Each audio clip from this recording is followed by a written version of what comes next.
Hello everyone. Osteoarthritis అనేది కీళ్ళ వ్యాధి అండి. నార్మల్గా మనకి రెండు మోకాళ్ళ జాయింట్లో ఎక్కువ వచ్చే ప్రాబ్లం ఇది.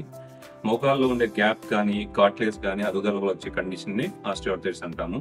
ఇక్కడ చూసినట్లయితే ఇది నార్మల్ జాయింట్ అండి. దీంట్లో పైన ఎముకకి కింద ఎముక మధ్యలో గ్యాప్ మంచిగా ఉంది.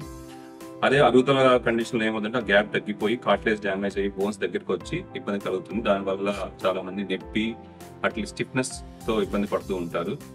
సో ఈ ఆస్టియోఆర్థరైటిస్ కి చాలా రకాల ట్రీట్మెంట్స్ ఆప్షన్స్ ఉన్నాయి.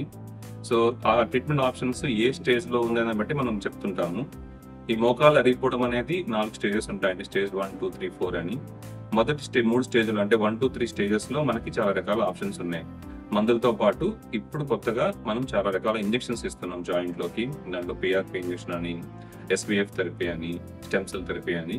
ఇందులో పిఆర్పి ఇంజెక్షన్, ఎస్పిఎఫ్ థెరపీ అనేవి బాగా ఎక్కువ మంది యూజ్ చేస్తున్నారు అక్రాస్ ద వరల్డ్. దానికి ఎవిడెన్సెస్ కూడా ఉన్నాయి, దానివల్ల మనకి లాంగ్ టర్మ్ లో బెనిఫిట్స్ ఉంటాయని. సో ఈ ఇంజెక్షన్స్ వల్ల మీకు కార్టిలేజ్ రీజనరేషన్ కి, తర్వాత కార్టిలేజ్ హీల్ అయ్యి మీకు నొప్పి తగ్గి స్టిఫ్నెస్ కూడా తగ్గుతుంది.